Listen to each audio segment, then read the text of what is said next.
Thank you for joining the session. We will start in around 4 minutes. Thank you.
Thank you for joining the session. We will start in 3 minutes. Thank you.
Thank you for joining the session.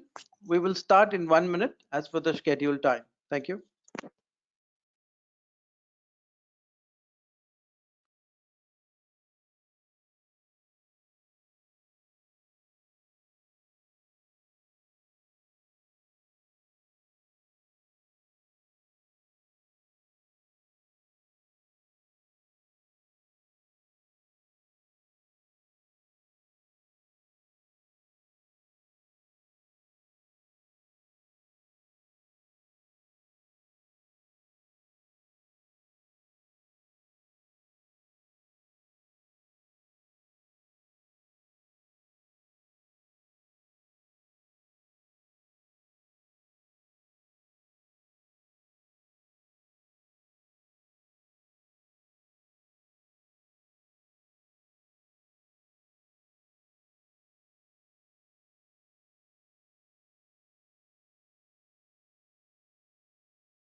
Neha, just to do a quick check, you can hear me?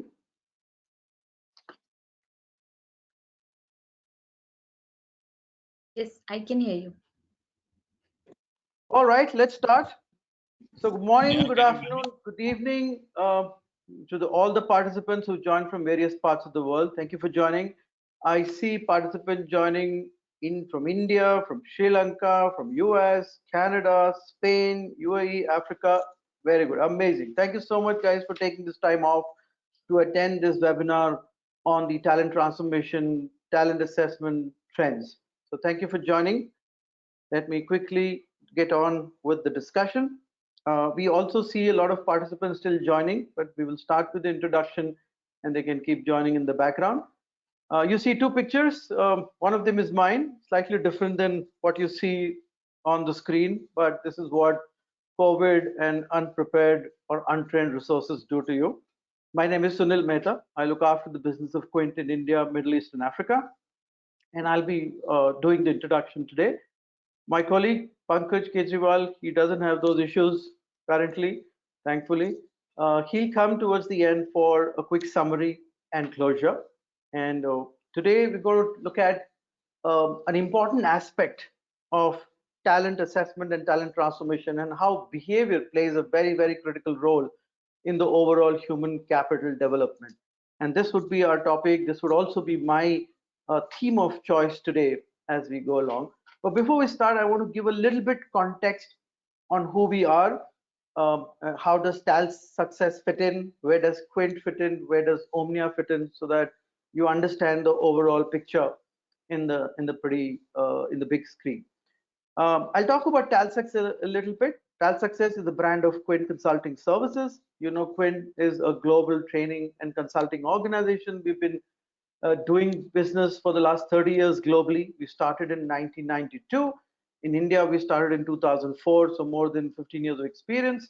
And I'll also talk about why we thought a separate division focused on human capital is very, very essential earlier and obviously now. And before that, I like to also bring an important aspect in terms of what are we trying to do with all these international brands.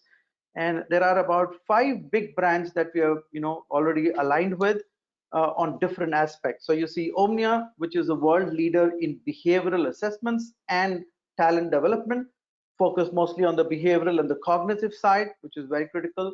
Talent Smart focus on the emotional intelligent assessments and obviously talent development and transformation, but focused on the emotional intelligence part, which is gathering a lot of momentum, a lot of thought, a lot of focus, especially looking at the mindfulness, the wellness, and especially going in the COVID and uncertain times. But this has been a top of the discussion for quite some time. The behavioral part, cognitive part, the EQ part has been there for a lot of years, but it has gained a lot of momentum lately. You see, Pontifract Group is about leadership assessment and leadership development. So we obviously are moving our chain towards the higher leadership level. Richardson is a world leader on the sales assessments and sales related development transformation, right? If you search for Richardson, it's in the top 3 of the world leaders globally, a US based entity. Pontifract is Canada based. Both Omnia and Talent Smart are US again. And you see one last icon, which is ROI Institute, which tries to bring all of the impact together in terms of finding out what's the ROI of doing all these things. We spend a lot of time training people. We spend a lot of time, coaching people, assessing people, right? And do projects on improvements, IT, non-IT, etc.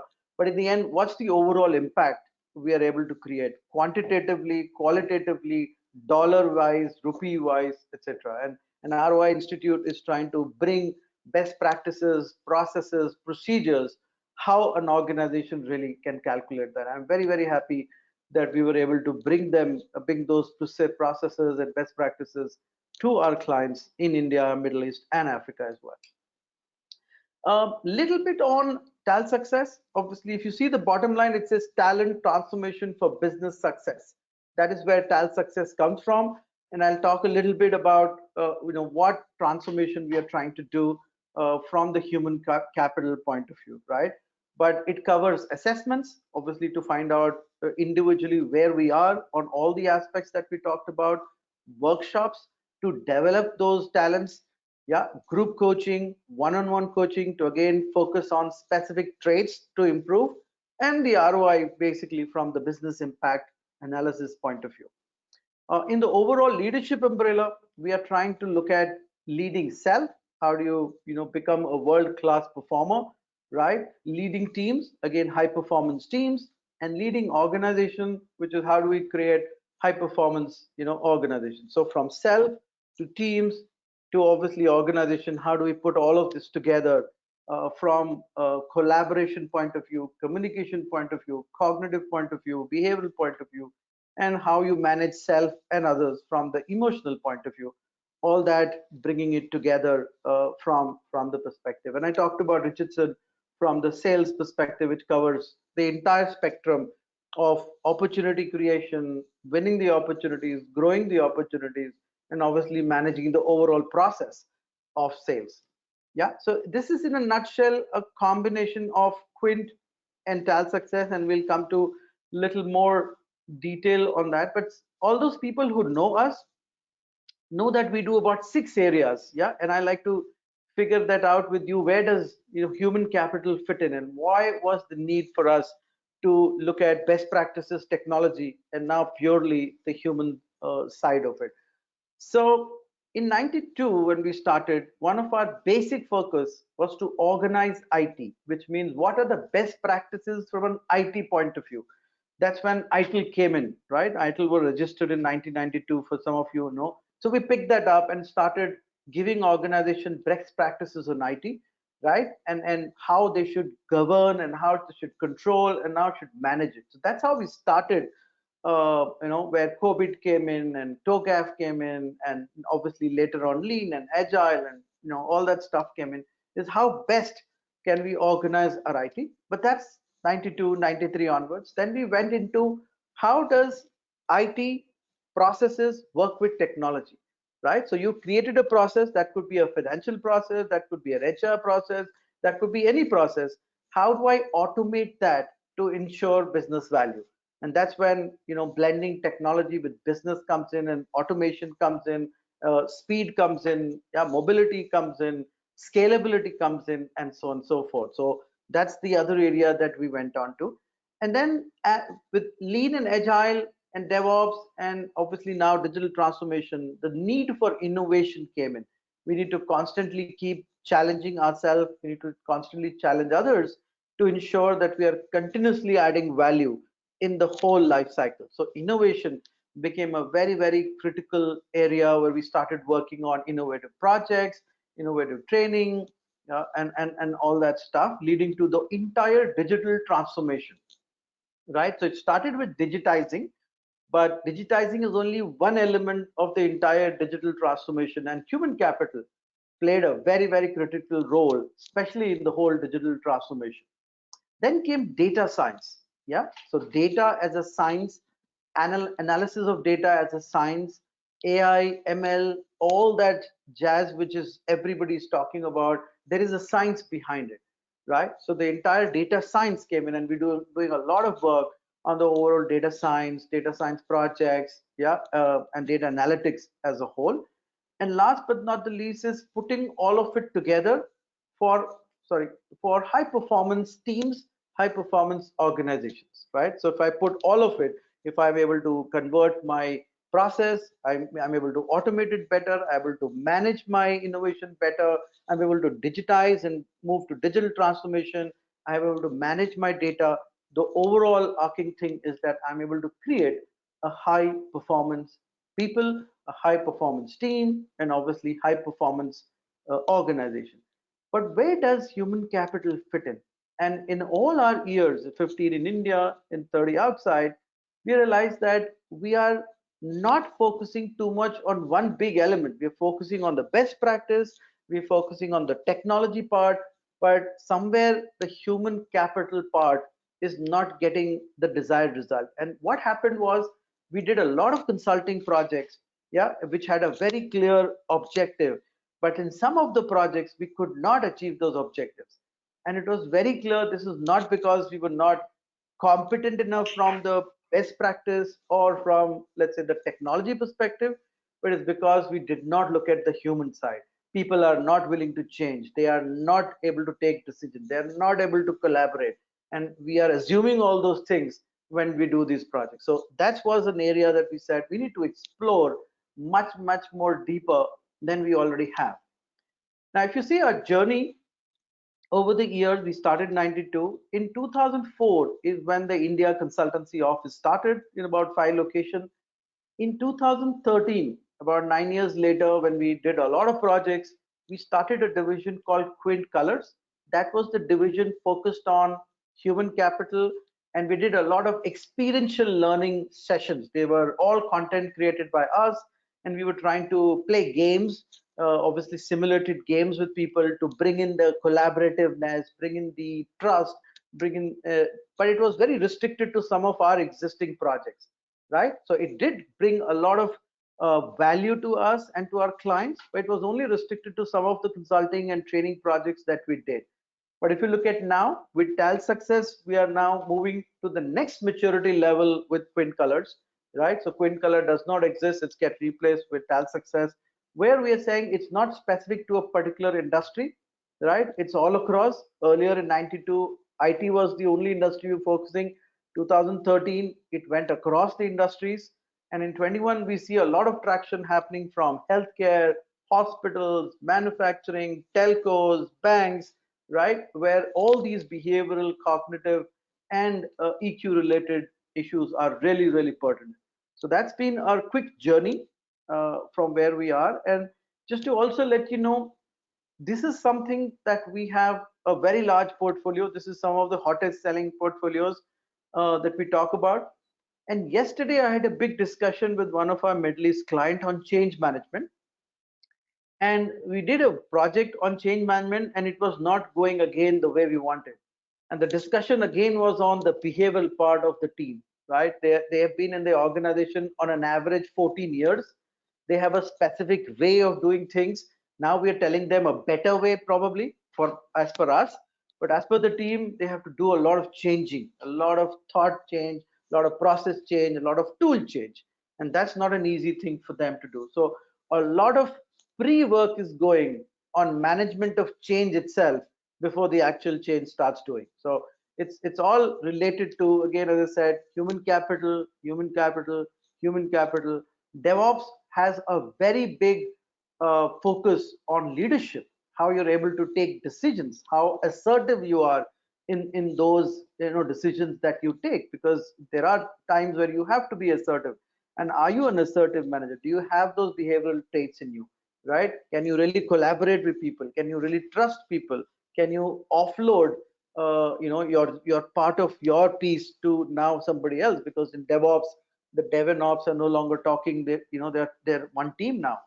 And as we go in agile and lean and DevOps and also digital transformation, we see a lot of silos getting knocked off, and a lot of openness is happening. You're able to do much more of other people's job as well than just your job. So all these behavioral traits, I feel, are becoming more and more critical as we go along.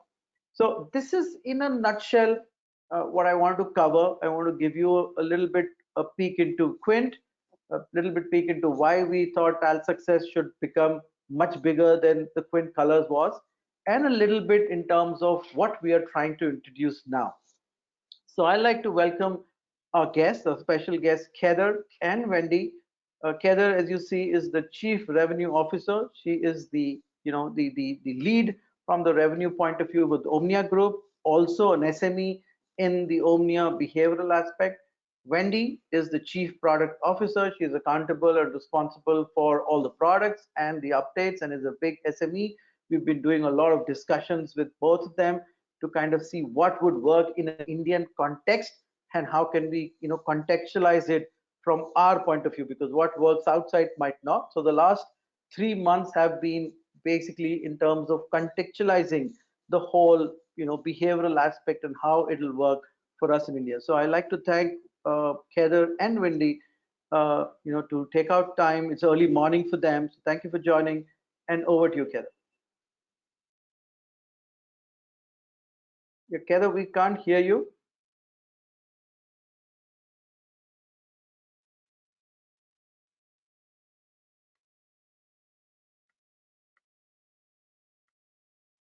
Yeah, it should be okay now.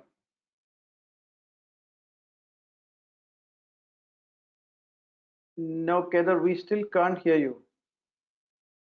Wendy, can you hear Heather?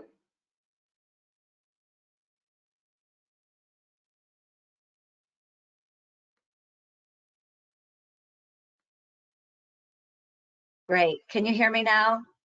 Yeah. Super. Thank you, Sunil. Thank you for your patience, and thank you for welcoming us into the TAL Success family. I'd like to say namaste to all of our attendees today. It is truly a pleasure to be here. As Sunil said, I'm the Chief Revenue Officer with the Omnia Group, and I'm joined by Wendy, our Chief Product Officer. And then in a little bit, we'll be introducing you to one of our other partners who's going to share some actual client success stories. So before we get into that, though, we'd love to know who's with us. So let's go to our first poll. And if you could please tell us what function you are representing or you're part of in your organization. And the poll should be going live, so you can click on the function that best relates to the role you're in.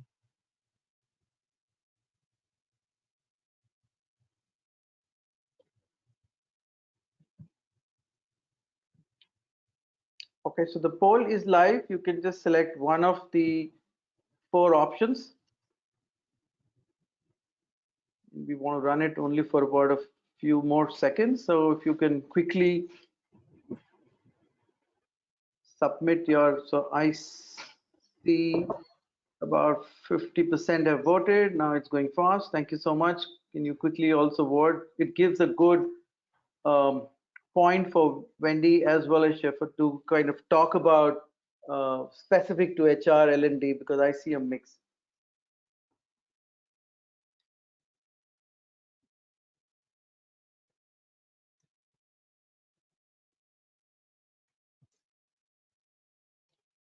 Okay, Neha, we can close it. Okay, just for reference, if you can't see, I don't think all of you can see, but about 51% people are from HR, L&D, talent development. About 19% are business, about 15% is IT, and about 15% is other. So mostly it is HR, L&D, talent development, and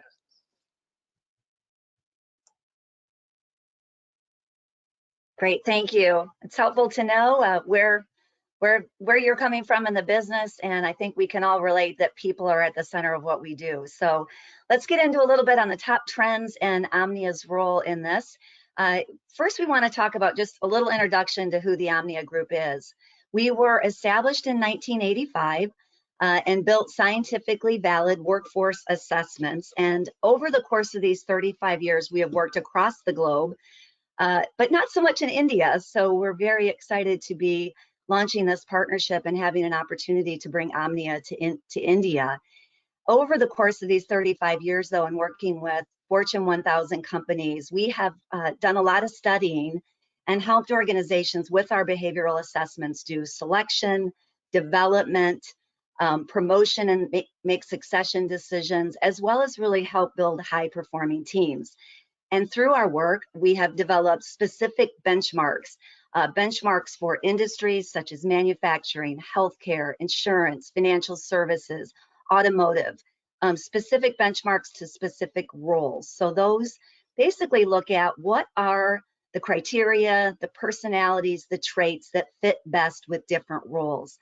Within those industries, we create job families across functions. So we've got benchmarks for the executive team, for the sales department, service, as well as functional roles like accounting, finance, marketing, bookkeeping, IT. So we're very excited to bring these specific benchmarks and traits. And we also offer a professional support staff that helps the clients all along the way learn how to use these assessments to make those informed decisions around selection, development, and building strong teams. So what does it take? Let's talk about transformation and what's happening in the world today. And Sunil did such a great job of explaining the progression of what we in business need to do to make change happen and to perform productively. And really at the heart of it are the people. And if we can't get people to get along, to do their work together collaboratively, to be clear about their goals and their objectives and work toward those goals together, it's really difficult. And the most successful leaders really understand that people are at the heart of getting things done, and they take time, they make commitment, they put energy to understanding themselves as leaders, where they're strong, where they need to fill the gaps, and then they take time to build their teams. Global studies have shown that over 46% of new hires fail in their first 18 months in a position, And the reason why they do that most often, 89% of them, it's due to culture fit or not fitting with the role that they're in. So it's really important that we put the right people in the right roles to do the jobs we need them to do. And then we need to make sure that they're performing successfully as a team. So when you think about performance, there are many, many breakdowns that occur. In fact, 75% of cross-functional teams we find are dysfunctional, and they're failing to meet criteria such as delivering on a planned budget or staying on schedule or adhering to the objectives of the project itself, meeting client expectations, or maintaining company goals. And the challenge again is because we haven't taken the time to build that team and make sure we've got the right people in the right roles and that we know how to develop and use that diversity to really leverage and build it to a high-performing synergistic team. So it's a real challenge that we work with organizations to address every day, and we'd love to know what you are finding that are breaking down your ability to meet your goals. So we'll do another poll here. What are you finding to be your biggest barrier to high-performing teams? And you'll get to select your top one. Is it communication, accountability, maybe not having the commitment you need on the team, or having different mindsets, different opinions about the project itself or how we should go about the work, or internal competitiveness where we're working more as an individual versus for the good of the team? What is the biggest barrier you are finding to creating high-performing teams in your companies?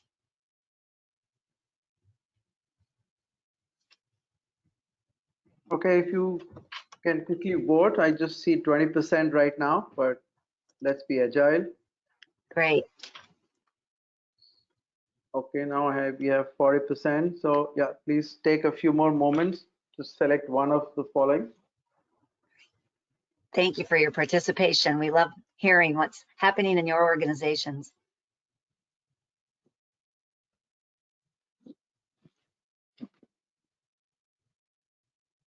Okay, we have 10 more seconds. If you want to just quickly squeeze in your last responses. Yeah, we can have the results now. Great. Looking forward to seeing these. Wow. Okay. So 33% different mindsets, not all being on the same page, perhaps about the project, how we're getting there, how we're working together. That can be a real challenge. And then it looks like internal competitiveness, breakdowns in communication, and then lack of commitment take up the next. So those can all cause significant problems to having a high-performing team. And key is how you put people in the right roles and get that team aligned. So Wendy, I'll turn it over to you to talk about addressing that. Wendy, we can't hear you.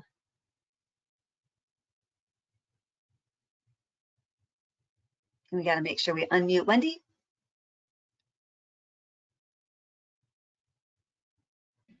Thank you. Can you There hear you me? go. That's a famous commercial over here. Can you hear me? Okay, so we're going to talk about selection, which is, of course, the first piece, right, to our human capital needs, and always a big trend in using personality data, because it's important to determine if we have the right person in the right role, and then at that point, we can really transition them and transform them through the whole employee life cycle. But the great thing about personality data is to understand what motivates each individual person that you're bringing in for an interview. What are their key drivers? What gets them up each morning and excited to go to work? Are you a natural introvert who likes to do a lot of data research and bury your head in numbers and figures, and that's what makes you excited? Or are you somebody who loves to interact with people? And that makes a huge difference. If you're very competitive, you want to be out there making things happen, taking charge. If you're more cautious and risk averse, you want a role where you're supporting your team and being a helpful member of a larger picture. And so by understanding that personality data, we can make better decisions as we move forward into our selection process. So that might be hiring, might be internal promotions, it could be transfers, it could be succession planning, and also career development. So those are some of the big reasons why personality data is so great for selecting people. And it isn't just about an external candidate that you're bringing in. You can use it for any piece. So the next thing that we're going to talk about says, I'm like, wait, I am in control here. The next trend is virtual engagement. And we know this is such a big deal right now, right? Remote work has been around for a very long time, of course. But with the pandemic, we know that everybody was really thrown into this whole thing where whether we wanted to or not, we were working from home. So how can personality data help? Well, the great thing about it is it's because we do have all this technology, it's very helpful to, get in touch with our people, but still we need to understand who they are, because not everybody is going to want to be engaged in the same way. So if you have an introvert working at home, they probably are in heaven and they like it, it's enjoyable, but we still need to make sure that we're making those connections, because it can be very easy to get isolated. So by understanding what someone's communication style is, it allows that manager to manage to that individual need. Same thing as if you have some extroverts at home, they're probably feeling some low morale issues because they aren't getting that interaction. And until it's time for them to go back out and go to meetings and go meet clients or go to trade shows, we need to find ways to engage them. So a personality data tool gives the manager a roadmap for how to communicate with that person, what level of detail they need when providing instructions, because virtual we can lose a little bit in that whole video piece where we're not looking sort of always eye to eye. And so now we're going to talk about the assessment center, and I'm going to turn that over to Heather for 1 minute. Great, thanks, Wendy. So given this world that we're in of virtually engaging and having to create high performing teams, when we can't all see each other or be in the same room, it makes assessment even more important. And so if you haven't set up an assessment center, obviously we're going to highly recommend it. And Omnia is on a digital platform. Our assessments are all automated. It takes about 10 minutes to complete the assessment, and the results are given immediately to the leader who wants to look at the individual and learn about the individual, or you can share that data directly with the individual themselves. Our assessment platform is easily integrated into your platform, so it can be a turnkey solution, making it look like your company assessing the individuals that you want to bring into this, or you can use our platform. So curious to know of our audience, how many of you actually already have some sort of assessment center process?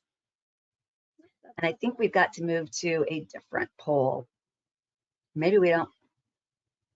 Do we have Do we have that poll, Neha?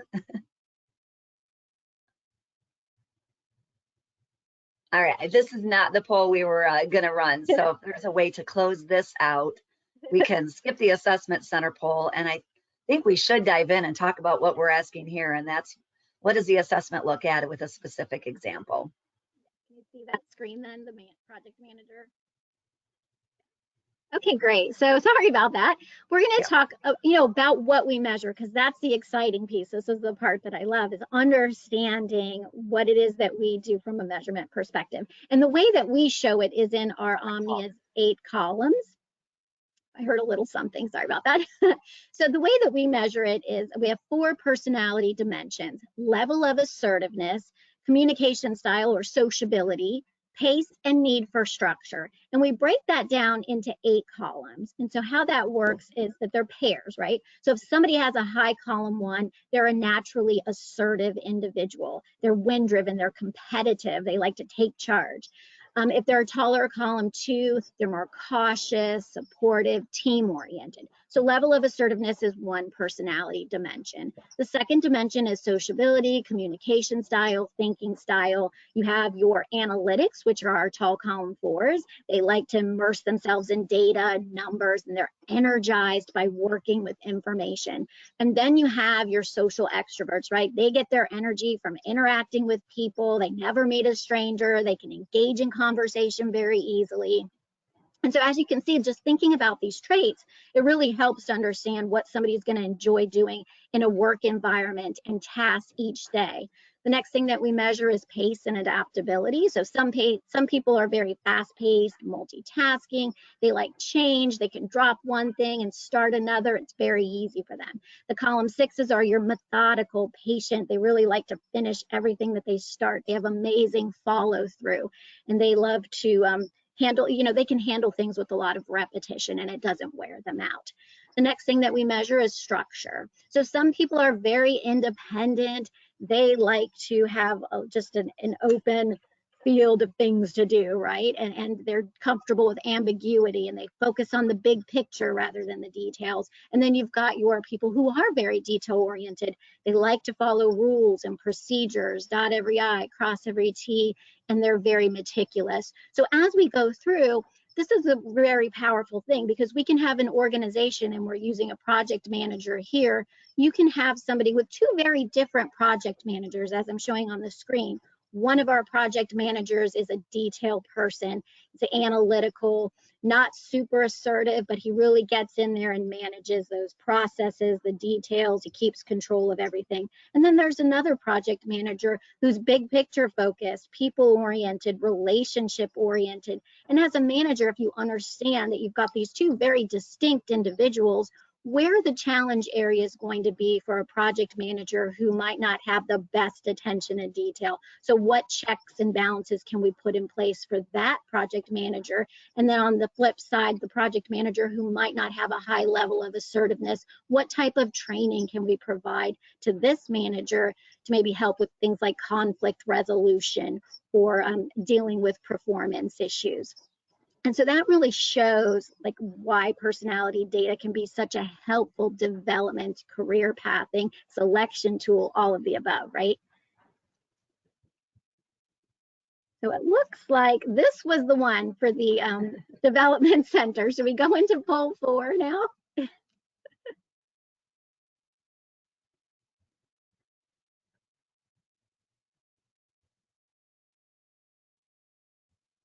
And I don't know if I can't see responses coming in. Heather, can you see responses coming in? No, I think Sunil helps us manage that visual, and then we show the results. Okay, great. We've just got people activated. So if you guys can quickly, put in your responses, this will help us share more specific details to you in case required. Yeah, I have 50% people voted. Okay, if you can take another 20 seconds.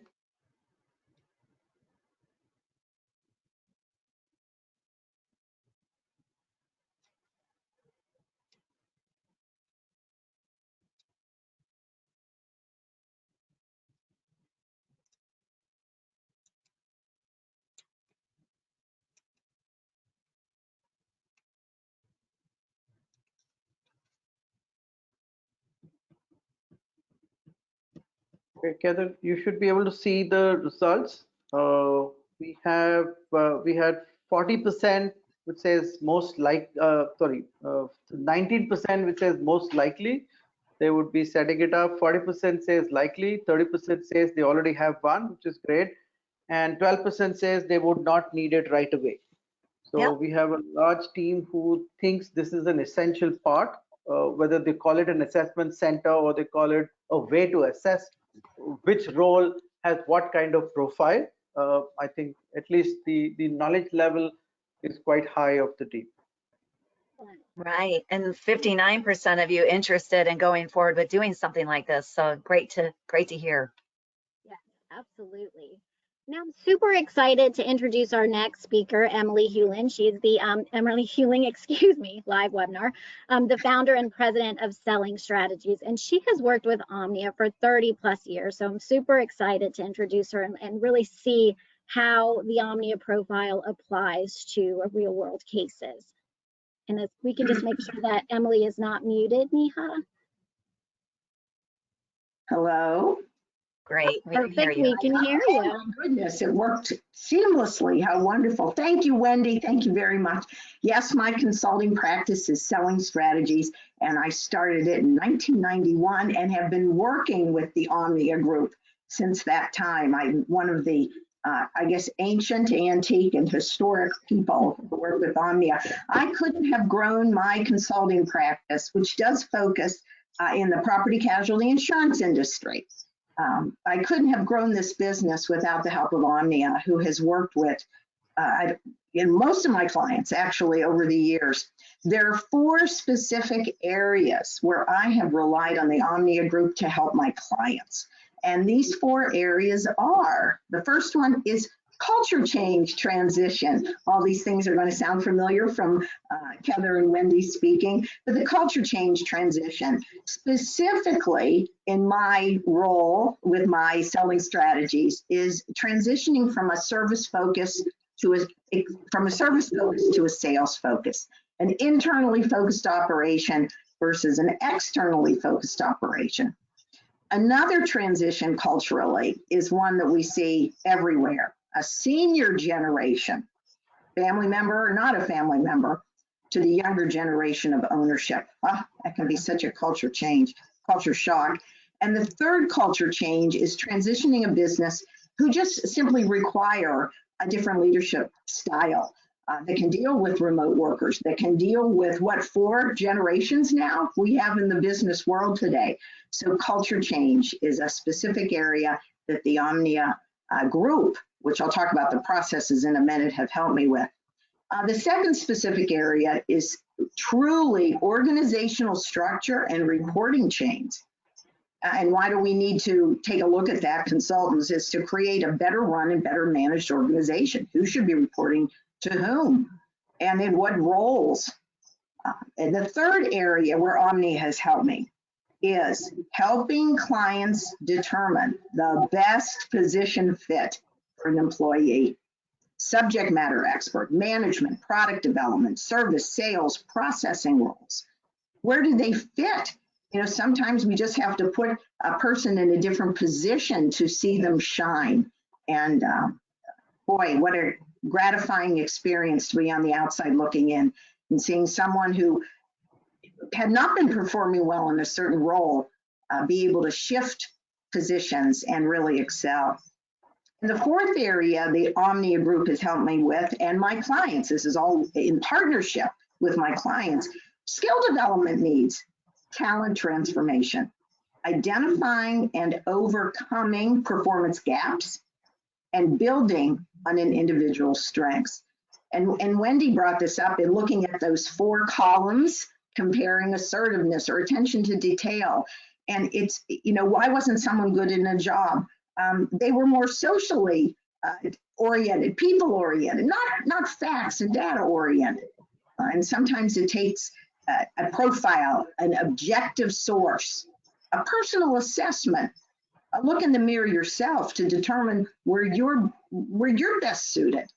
And then the corporation, the company can go along with that.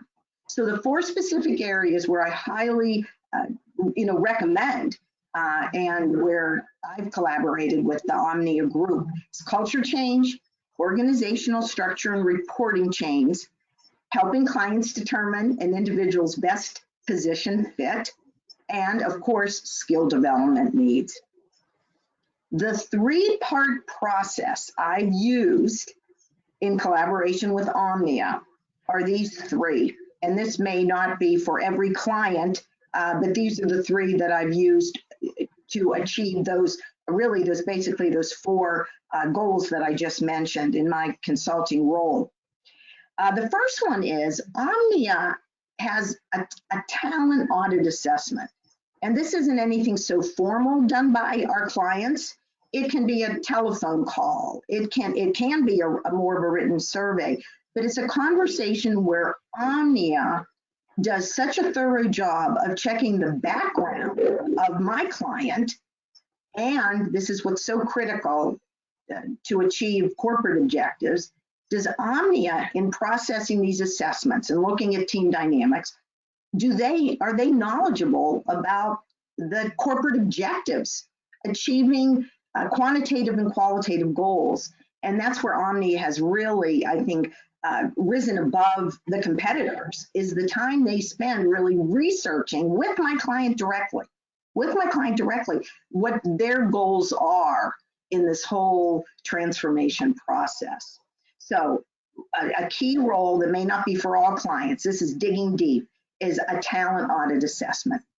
The second part of the Omnia process that I've used with my clients is the individual employee and management assessments.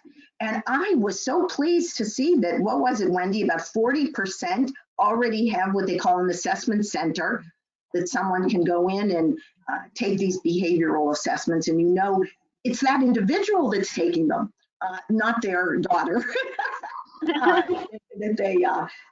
We used to be wary about that, didn't we, in the olden days? But if you have an assessment center, then you are clear that it is that employee that's doing that assessment.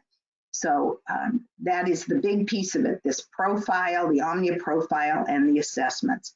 And the third piece of the process, which brings it all together, so the background information that Omnia gathers, the individual assessments, then the next thing that they provide is a team dynamic analysis, and even better, recommendations connecting all those dots. So a 3-step process that I think, 30 years I've been working with Omnia, that I think really differentiates them. This just isn't an assessment.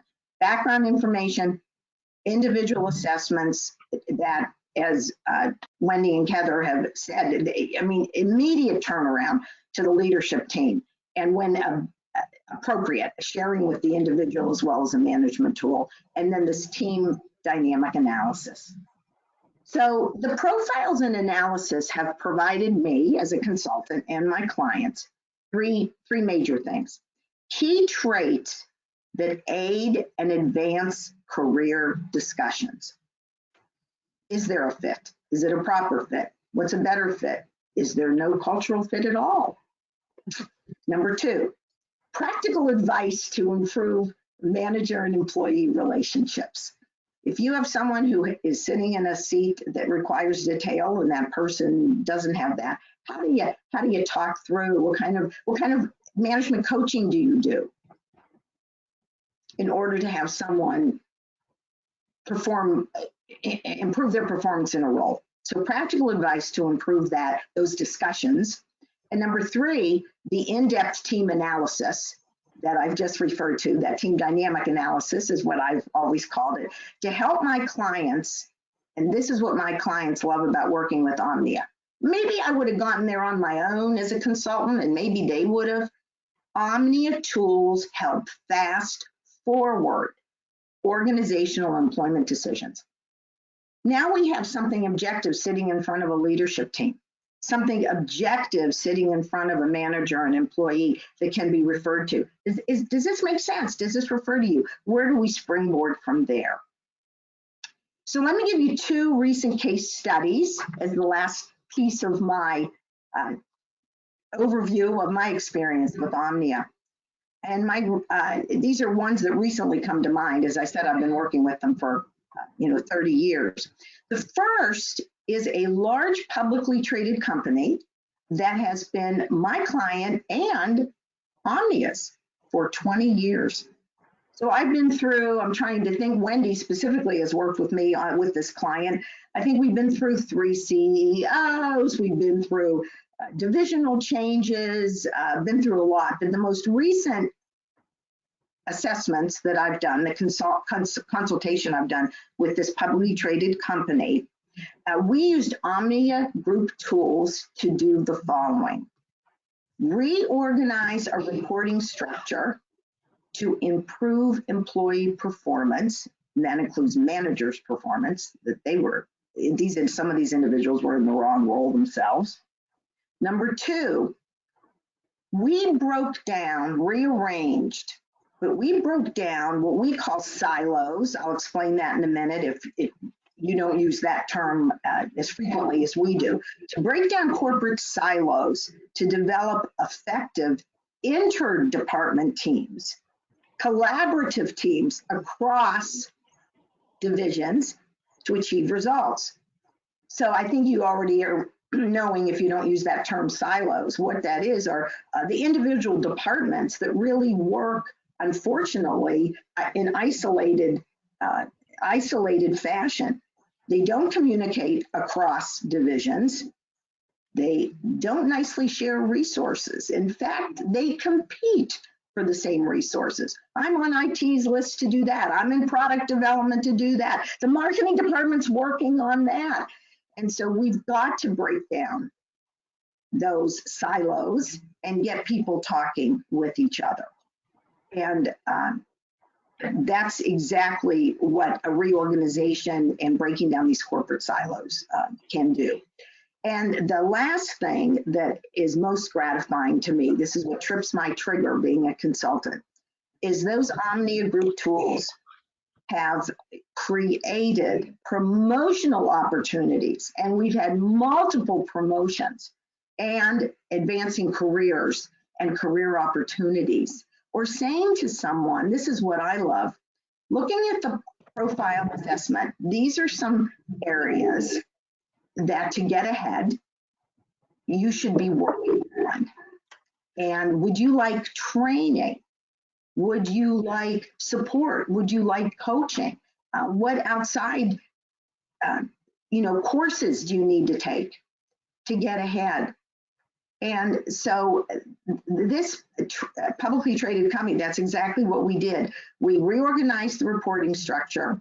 We broke down those silos and to have cross-functional teams, interdepartmental communication and collaboration. And we were able to advance people and promote people and put people on career paths. And the other client that comes to mind is the other end of the spectrum. I'm lucky to work with some small family businesses, which bring me a lot of satisfaction as well. And this is how I worked with the most recent family business. This is one that was passing the baton to a younger generation. They had to change the business focus from reactive to proactive, from order taking to sales, to thinking more of marketing and sales, making outgoing calls. It sounds so simple, but if you have been in a role and been an order taker for your whole career. So the daughter came in and she said, we have got to ramp this place up. And that's exactly what we use the Omnia profiles for. Another thing that I think we haven't talked about at all is the ability that these assessments provide to identify new and strong leadership from, are you ready, existing employees. I always tell my clients, if you've heard this expression, we don't want to throw the babies out with the bathwater. And what that means is you don't want to take talent that's just misplaced and drive people out the door. And whether you have to drive them out the door or they voluntarily leave, if you would change their seat and they have the history of the firm and understanding of your technology and understanding of your clients, my gosh, most important, don't you want to find their right role? And in this family business,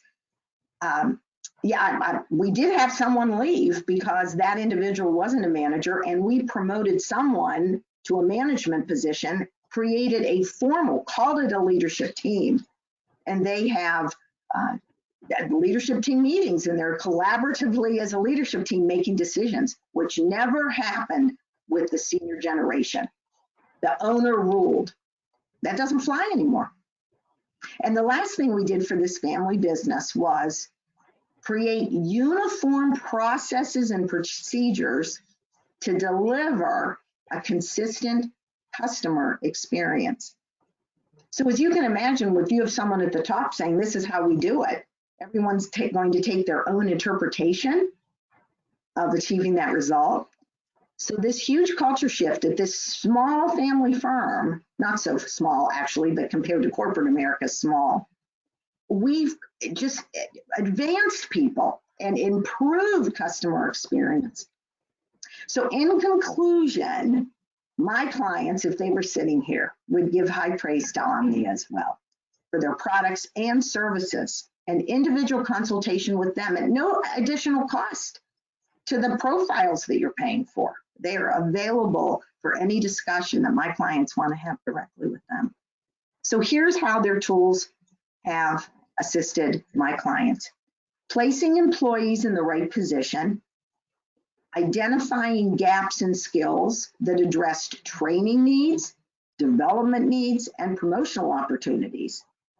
And number 3, provided specific management advice on how to deal with individual employees. And boy, that's just priceless.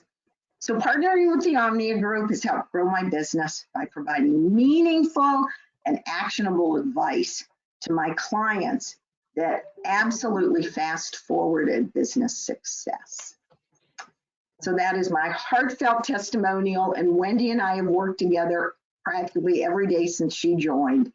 And I just highly recommend the Omnia partnership. Thanks. Thank you so much. Thank you, Emily. Thank you. And so Sunil, I'm going to turn that over.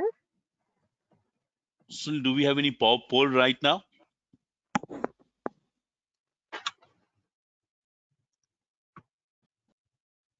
Still Uh-oh, muted. We can't Sunil. hear you. We can't hear you. I love how we're just working in this team dynamic in real time for everybody.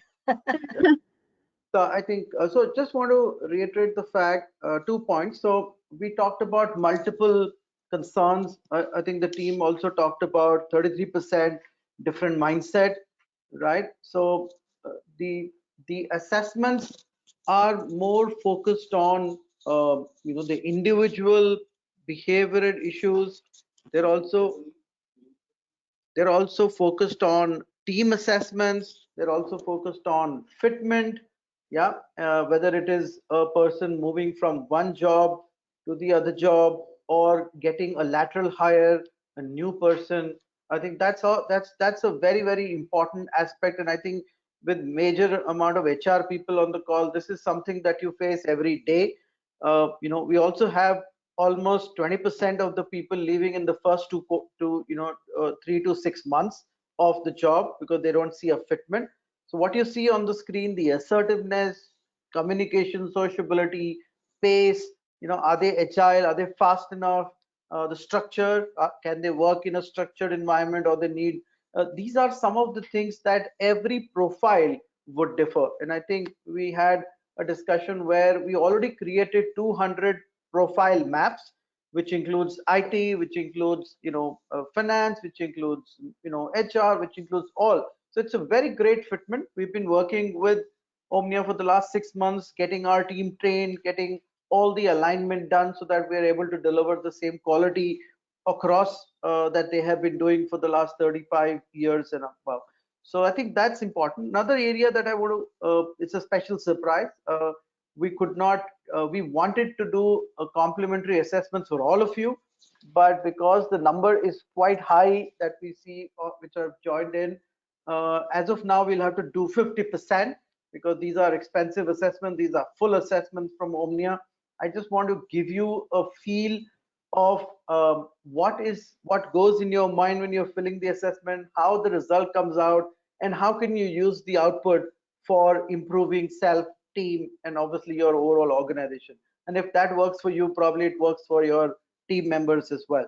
So I'm going to run some kind of a lottery to take out 50% of you to get it. If somebody does not get it and they're very, very aligned to it, please send a mail to us.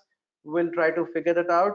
What we're also giving you along with the complimentary assessment is consultant time as well. We want to spend 15-20 minutes with you explaining the output because it's a pretty kind of comprehensive report that you'll get. So we want to take you over that to explain you what areas to look at and how to focus on, and from an individual team and organization perspective. So with that, I'd like to hand over quickly to Pankaj for a quick summary and a closure. Over to you, Pankaj. Thanks, thanks, Sunil. It's a quite insightful session. Thanks, Wendy. First of all, thanks, Wendy. Thanks, Kedar. Thanks, Emily. My key takeaways from this session is couple. One is, I think, as Kedar mentioned, that 46% of the new hires leave within 18 months, and I think that's a pretty insightful data. And out of which 89% do not fit because the culture fit and they're not the right people in the right job. The second part, which Wendy did mention, is about how do you engage your team virtually, right? That was pretty insightful. And the way Omnia report talks about on four pillars: the pace, the sociability, the structure, right? And I think those were pretty insightful too. And how one can assess an individual personality type for the right fitment. And I also thoroughly enjoyed Emily's session on where she talked about how do you manage relationships in the team, how do you find the right person for the right role, and how do you do succession planning. So these were my key takeaways. Uh, and guys, if you ask me, that the team which is joined, people generally we hire based on CVs, experience, skill, but a lot of times we don't even get into what kind of personality type this individual is, right? And if we know the personality type beforehand, I think it will do a great, I think we will get a great insight whether this person will be a right fitment in our team, whether he's culturally aligned to our value system of our organization. So behaviors drive people and people drive business. And I think the assessments, the behavioral assessment, we can help you with that. Also, I think people are hired for skills and experience, but most of the time people are fired for their behaviors. And as far as the surveys of the Gallup, which we have gone through, people who have done the behavioral assessment, they had 33% higher revenue. So it's directly connected to the ROI and the business results, and they have the lower turnover. So that's it from our side. But I would like to open the audience for the question. Thanks for coming, and thanks for taking part in the polling. And now the floor is open for the Q&A. Neha, you can just open. So if you People can have type the more Q&A. questions, yeah, if you have more questions, please put it in the question panel so that we can pick it up. You would have the question panel on the right side. We have about 3-4 minutes. Yeah.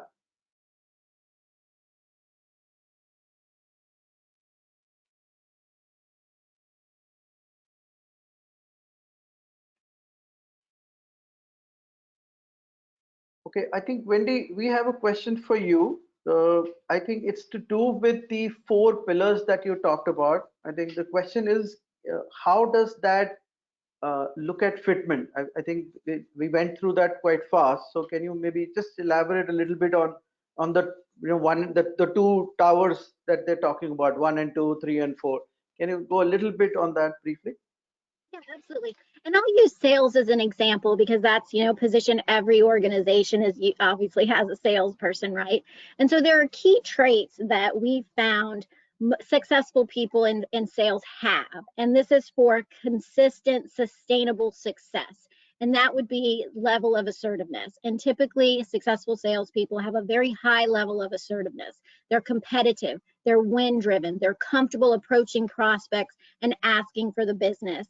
The second key trait they have is resilience. And so that's that ability, of course, to not maybe you don't like rejection, but you accept it, it doesn't impact your confidence and you move on to the next opportunity. And so that's really what it's all about with fit, is if you're looking at these behavioral dimensions and you're hiring a salesperson and you see that they have those, then you can make a better decision on whether or not you're going to hire that individual. And of course, the behavioral assessment is a piece of the puzzle, right? It's 20 to 25% of the overall decision. It's certainly true that people who don't have the key traits can be successful, but oftentimes your odds are a lot lower, right? And so we want to get a team of really hungry, competitive salespeople in there to have that consistent, sustainable success. So that's really one way that it determines fit. And it can be for any position. If it's an accounting position, for example, and you're going to be working on numbers all day long in a room by yourself, then maybe somebody who's a social extrovert who has to be out talking all day long isn't the best fit. And even if they can do it for a short amount of time or they have the hard skill set to be good at it, they might burn out very quickly because they're not in their comfort zone. And so that's really what it is all about, fit. Okay, Wendy, quickly, one last question is about benchmarking. The question is, if I'm hiring a customer service person, let's say a senior customer service person, does the benchmark tell us what the person's profile is and the behaviors are and what we need to work? What are the details which come out of the benchmark report? And so there's a couple different ways to do benchmarks. We have benchmarked over 200 positions at Omnia. So based on our data and when, you know, our client experience, we have certain benchmarks for different jobs. And then the next level is that a client can do their own benchmark study, because as we know, every company has its own culture. They might regionally be in an area where it isn't necessary to be super assertive, for example, in a particular role. So if they conduct their own benchmark study of their top performers, that's one way to develop that benchmark. So there's a couple different ways to go about it, but the benchmark allows us to compare the candidate to the job. And so what we do when we create a benchmark is we create a behavioral benchmark for that position. So it isn't necessarily, you know, the hard skills that are required to do the job, but what personality type do you want? So if you want a high level of assertiveness in a sales role, that would be one of the benchmark dimensions that we would be looking at. Okay, thanks. Wendy. I have more questions. What we will do is we run out of time. We will pick those questions up and we will respond to all of you one by one so that you have your questions answered. And if you still haven't covered somebody, please drop in a mail to us. I'd like to again thank our panelists, Emily, Kedar, Wendy, Pankaj, and there are a lot of people working on the background to make this work. Kristen, you know, the entire team of Omnia. There is the entire marketing team, Neha, Manmohan. So thank you guys for making this possible. And I'd like to also thank all the participants who took an hour of a very busy schedule on Thursday to listen to us. And we'll definitely come back to you for all your queries and your responses. Thank you so much. Take care. Have a great evening. Thank you. Bye-bye. Thanks, everyone. Yeah. Bye. Bye.